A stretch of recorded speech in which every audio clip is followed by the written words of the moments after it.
disebutkan. Fadal, Masya Allah. Ada tamu istimewa. Oleh seseorang ternyata ilmu itu hanya untuk orang lain. Bahkan bisa disebutkan. Fadal, Masya Allah. Ada tamu istimewa.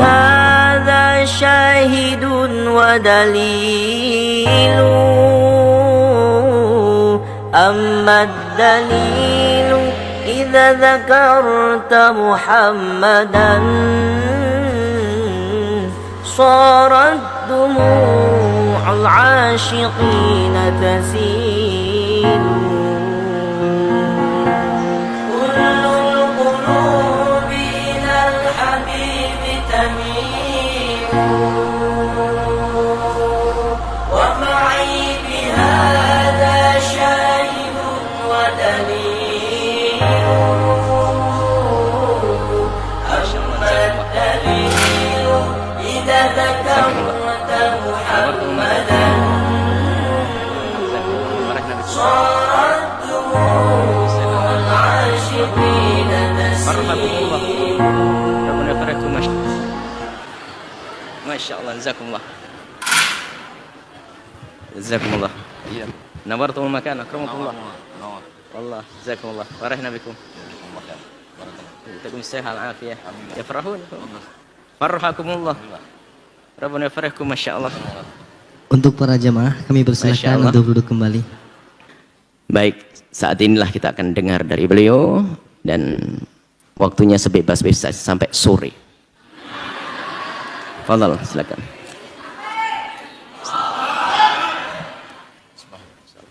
Bismillahirrahmanirrahim. Assalamualaikum warahmatullahi wabarakatuh. Waalaikumsalam. Alhamdulillah wassalatu wassalamu ala rasulillah sayyidina wa maulana wa syafi'ina wa zukhrina wa qurrati a'yunina Muhammad ibni Abdillah wa ala alihi wa sahbihi wa man da'a bida'watihi wa istanna bisunnatihi ila yaumi liqa'i rabbihi wa ba'du. Syekhuna Al-Fadil Abuya Yahya hafizahullah wa saddada khutah matta'anallahu bituli umrihi wa natabarraku bimajalisihil ilm. Pada kesempatan yang baik dan mulia ini kedatangan Al-Faqir Abdul Somad ada 3 tujuan. Yang pertama, menyambung silaturahim. Man ahabba yubsatalahu fi rizqihi, siapa yang mau lapang rezekinya, wa yunsa'alahu fi atharihi, mau panjang umurnya, falyasil rahimahu. Yang kedua adalah ingin menuntut ilmu. Man kharaja fi talabil ilmi, siapa yang keluar rumah dengan niat menuntut ilmu, fahuwa fi sabilillah, maka dia sama seperti orang yang berjihad fi sabilillah hatta yarji'a. Yang ketiga adalah memohon doa dari guru kita, mudah-mudahan selalu istiqomah, mudah-mudahan selalu diberikan hidayah, bimbingan Allah, dan mati dalam keadaan husnul khatimah. Sebenarnya kedatangan Al-Faqir itu saja yang 3. Tiba-tiba sampai di sini tadi diberikan kertas, tolong Ustadz berbicara sampai jam 7.45. Jadi merubah niat di tengah ibadah itu masih ikhtilaf ulama. Jadi tidak bisa merubah niat di tengah ibadah. Tapi kata Buya, silakan berbicara sampai sore. Insyaallah. Suatu ketika Imam An-Nawawi meninggal tahun 676 Hijrah, ingin berziarah ke makam Imam Muhammad bin Idris Asy-Syafi'i, meninggal tahun 204 Hijrah. Jarak antara mereka lebih kurang 400 tahun. Imam Syafi'i meninggal di Fustat di Kairo, sedangkan Imam Nawawi berada di Damaskus, Suriah. Jaraknya lebih kurang 1.500 km. Kalau tidak percaya, ukur sendiri.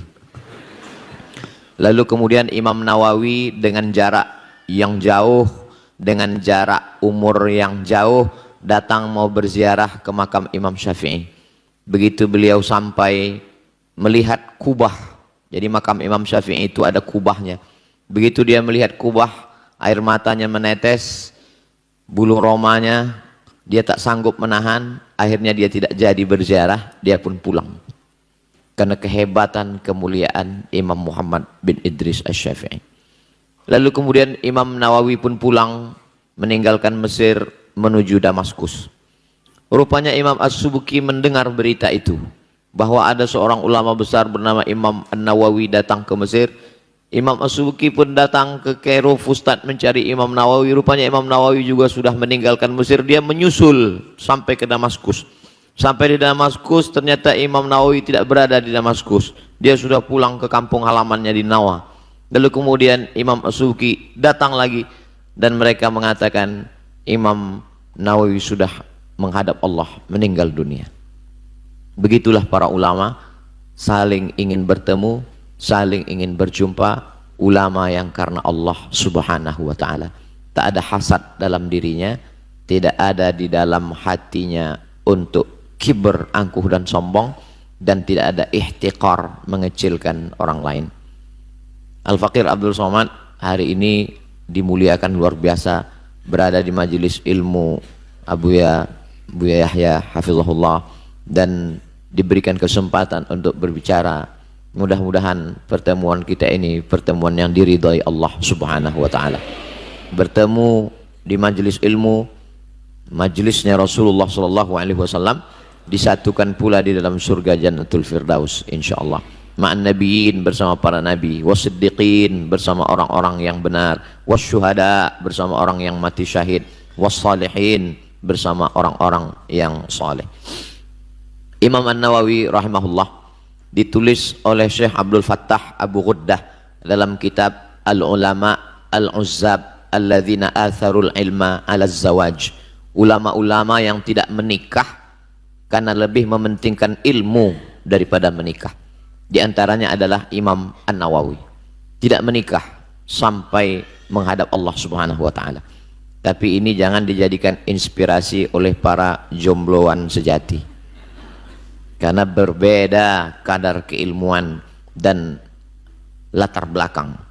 Lalu kemudian Imam Nawawi itu sebagaimana diceritakan oleh Syekh Ali Jum'ah, Imam An-Nawawi, beliau pada suatu ketika, tidak seumur hidupnya, beberapa zaman seandainya beliau aktif menulis, tidurnya hanya pada saat menulis, dan ketika dia mengantuk lalu kemudian kepalanya berat terjatuh pada tulisan. Lalu kemudian ketika dia sudah terbangun, dia lanjutkan lagi menulis. Itulah mengapa ketika dihitung, ternyata lembaran-lembaran kitab yang dia tulis itu kalau dihitung lebih banyak daripada usia hidupnya, karena memang hidupnya adalah untuk ilmu. Imam An-Nawawi rahimahullah dimuliakan Allah subhanahu wa ta'ala dalam bidang hadis. Ketika orang mengkaji di awal-awal kajian Al-Arba'un An-Nawawiyah, 40 hadis-hadis, walaupun jumlahnya lebih daripada itu. Kemudian orang akan naik lagi ke atas, mereka juga akan membaca hadis-hadis yang disusun Imam An-Nawawi dalam kitab Riyadhus Shalihin. Kemudian ketika ingin membaca kitab yang hanya isinya doa-doa dan munajat kepada Allah, maka orang juga akan kembali membuka kitab An-Nawawi yang berjudul Al-Azkar. Kemudian ketika orang membaca kitab Sahih Muslim yang ditulis oleh murid dari Imam Asy-Syafi'i bernama Imam Muslim Ibnul Hajjaj Al-Qushairi An-Naisaburi, meninggal tahun 261 Hijrah, maka banyak orang tidak mengerti makna kitab Sahih Muslim. Hadisnya sahih tapi pemahamannya sakim. Hadisnya sahih tapi pemahamannya dhaif. Maka kita mesti juga membaca kitab Imam An-Nawawi. Beliau mensyarah Sahih Muslim dalam kitab berjudul Al-Minhaj Syarah Sahih Muslim Ibnul Hajjaj. Begitu ketika orang membaca kitab-kitab mazhab Syafi'i, Imam Asy-Syirazi, lalu kemudian mereka tidak paham isinya, maka mesti membaca kitab Al-Majmu' Syarah Muhadzab. Maka dalam bidang hadis, dalam bidang fikih, tidak ada orang yang tidak berhajat, membutuhkan, memerlukan imam-imam kitab-kitab Imam An-Nawawi. Begitu juga ketika orang membaca kitab mustalah hadis, hadis sahih, hadis dhaif, hadis hasan, hadis maudhu, kalau putusnya di bawah karena rawinya hilang, maka disebut dia dengan mu'allaq. Kalau putusnya di atas, hilang nama sahabat, disebut dia mursal. Kalau dia putus rawinya dua berurut-urutan, disebut dengan mu'dal. Kalau hilang salah satu, tidak sama dengan mu'dal, bukan mu'allaq, bukan mursal, maka dia sebut dengan munqati'. Maka orang juga tetap membaca kitab Imam An-Nawawi yang disyarah oleh Imam Jalaluddin Abdurrahman As-Suyuti dalam kitab Tadribur Rawi syarah takrib Imam An-Nawawi. Imam An-Nawawi dengan Imam As-Suyuti jaraknya luar biasa. Kalau Imam An-Nawawi tahun 676, maka Imam As-Suyuti tahun 911. Di antara jarak yang panjang itu mereka masih punya hubungan. Hubungannya adalah hubungan kajian, hubungan keilmuan, hubungan kecintaan karena Allah Subhanahu wa taala. Sebagaimana dipesankan oleh guru kita Syekhuna Abu Yahya bahwa hendaklah hubungan kita itu hubungan karena doa, hubungan karena ilmu, hubungan karena cinta kepada Allah.